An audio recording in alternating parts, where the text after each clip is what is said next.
Hi, and welcome to another episode of Coffee with My Friends. We're doing a series right now called What in the World is Happening?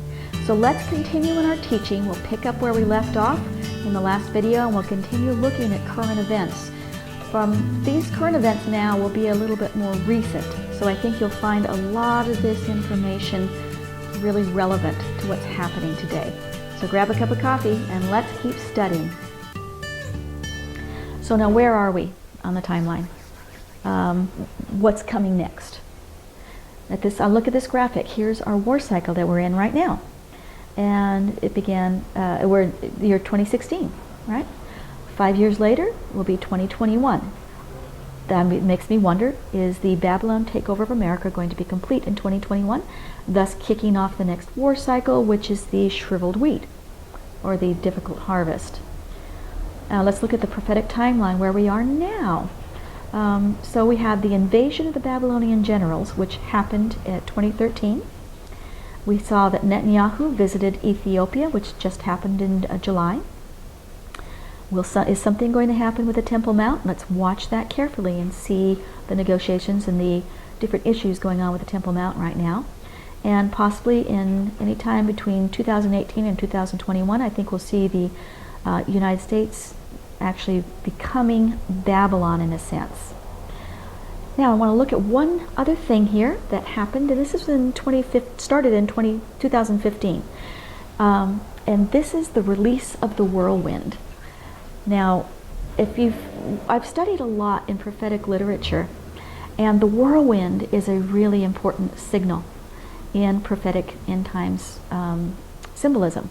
So the whirlwind in Ezekiel 1, you'll see that in Ezekiel chapter 1, that Ezekiel is by a river and he sees this vision, and it looks like a red amber whirlwind. It's really cool. So let's look at this.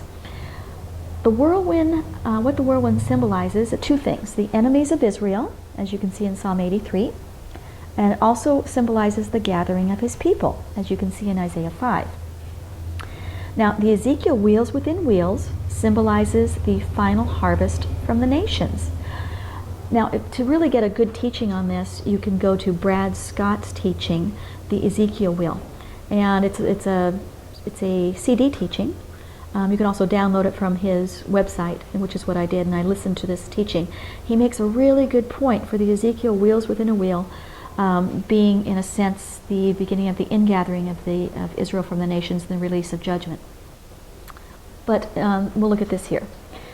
Ezekiel, talking chapter 1, verse 4.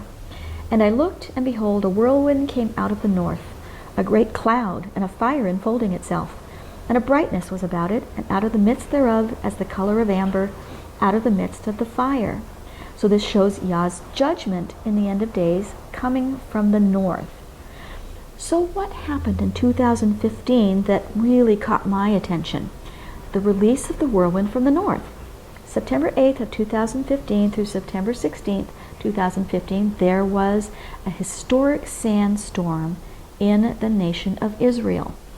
It descended on Jerusalem from Syria, which would be the north, and it was oddly reddish in color, like glowing hot metal or amber. Now, the people who declare the feasts, in this case, they were declaring the Feast of Trumpets. Now, there's different issues about the calendar. Some people follow the calendar according to the rabbis. Some people follow the calendar according to the sighting of the new moon.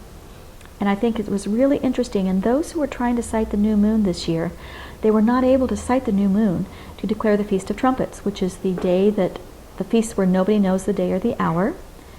This is the only feast that starts at the sighting of the new moon, or the beginning of the month. And they couldn't sight the moon because of the sandstorm. They could not see the moon to declare the beginning of the fall feast until September 16th. So this truly was the feast where nobody knew the day or the hour that it began. Now, what happened during that feast time? So trumpets, the Feast of Trumpets was declared, and you couldn't really tell when it started because it was just covered with a strange golden amber reddish color sandstorm, which I believe was a representation or a manifestation of the Ezekiel 1 whirlwind. It also was the beginning of an Islamic coalition with Russia and Syria. China, France, and Germany joined them, and Iran also joined to fight ISIS. Now, America, Turkey, and Iraq ended up aligning with ISIS, which was interesting. But during that time period, on September 13th, there was a double solar eclipse, which has never happened before. I'm going to talk about that for a minute. Now remember, a solar eclipse is a judgment on the nations. This was a double solar eclipse. The only way they could see this was NASA had to sight it through their telescopes. It couldn't be seen here on the Earth. And NASA was the only one who reported that. A lot of people didn't know about it. So in the middle of this historic sandstorm where nobody knew the day or the hour that the Feast of Trumpets started, there was a double solar eclipse, was a double judgment on the nations that had never occurred in history during this time period. So I believe this, God was warning us through these signs of the final judgment of the whirlwind of the north coming down upon Israel. Now, during that same feast cycle, during Yom Kippur, something else happened. The Pope met with Obama to promote Islamic peace. And then finally on September 28th, which was the beginning of Sukkot, was the last blood moon. So you can see that this 2015, the fall feasts of 2015 were extremely important prophetically. We had the sandstorm from the north. We had the double solar eclipse, which is a double judgment on the nations, which I also believe was warning of the worldwide Islamic invasion. And then we had the joining of Obama, our nation, with the Pope, the Catholic Church, supporting the Palestinians, or a sense of peace in the Middle East. Now let's look at our prophetic timeline again. We're going to put in here in 2015 that the whirlwind was released. That was the fall feast of 2015. Now we have the spring feast of 2016. And we had the Nisan 1 confusion. Now remember, we have two calendars going, two people who follow after the Jewish calendar, and they follow what the rabbis have set up. That's fine. There's also the people who follow after the sighting of the new moon and the declaration of the Aviv barley to declare Nisan 1.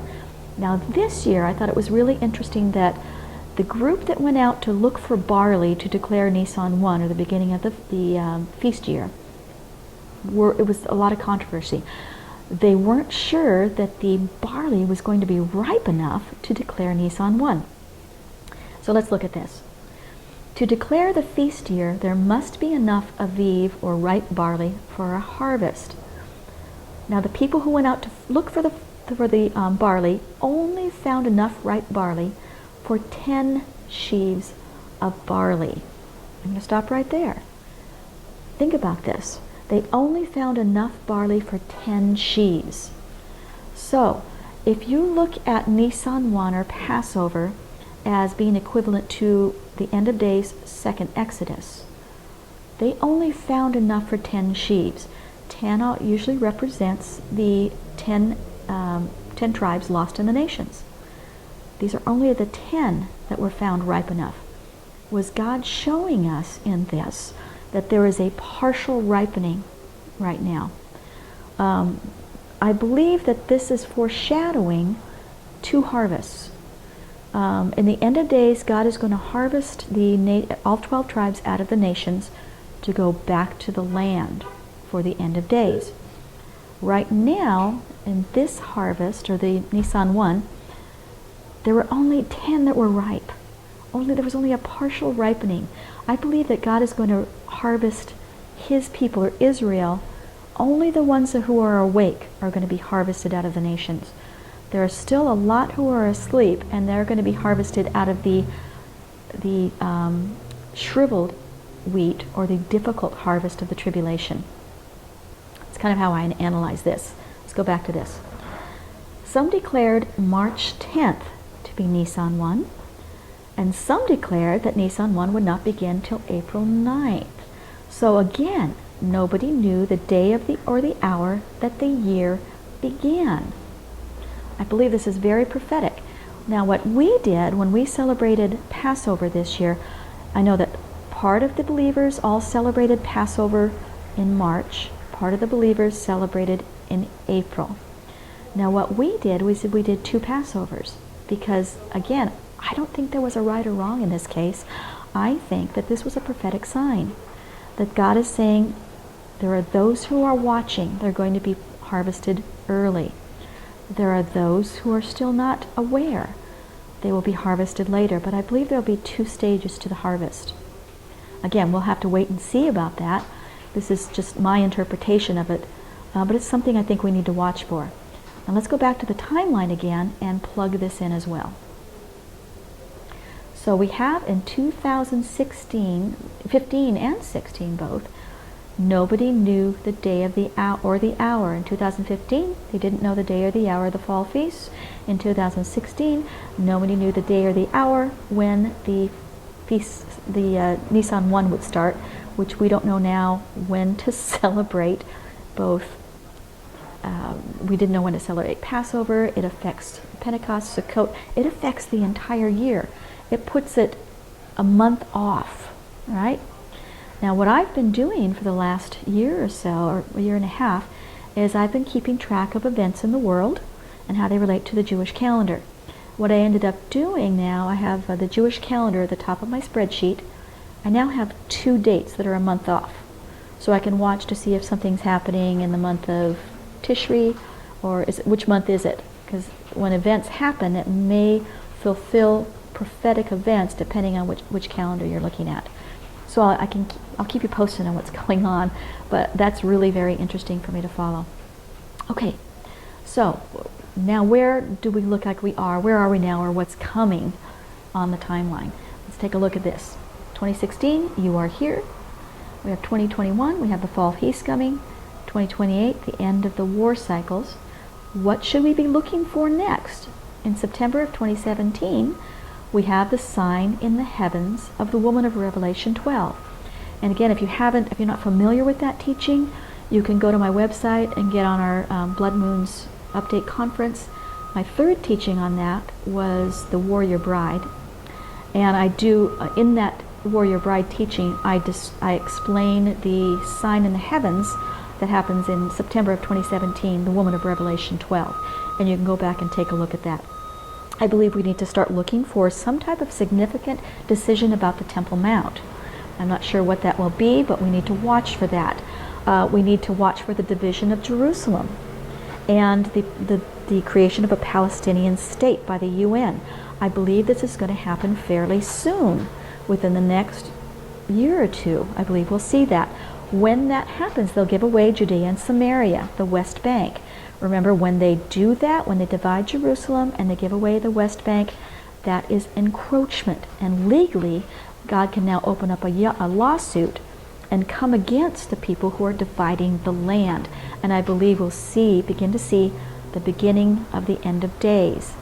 Now, I'd like to suggest to you that the thing that will kick off the end of days is something that in eschatology we usually put at the very end of the tribulation.